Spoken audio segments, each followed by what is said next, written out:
السلام علیکم ورحمۃ اللہ وبرکاتہ۔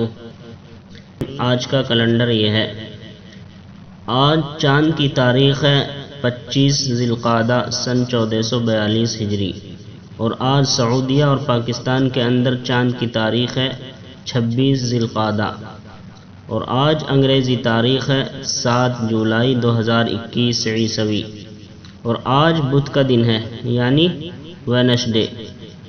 اور آج کا مسئلہ یہ ہے، جس پر قربانی واجب نہیں، کیا وہ بھی قربانی کر سکتے ہیں؟ کیا ان کی قربانی ادا ہو جائے گی؟ مسافر، نابالغ اور غریب پر قربانی واجب نہیں، لیکن اگر یہ لوگ قربانی کریں گے تو قربانی ادا ہو جائے گی، اور اگر نہ کریں گے تو کوئی گناہ نہیں ہوگا۔ عاقل بالغ مرد عورت پر قربانی واجب ہے اگر ان کے پاس ضروریات سے زائد مال ہو جو نصاب کو پہنچ رہا ہو۔ شکریہ۔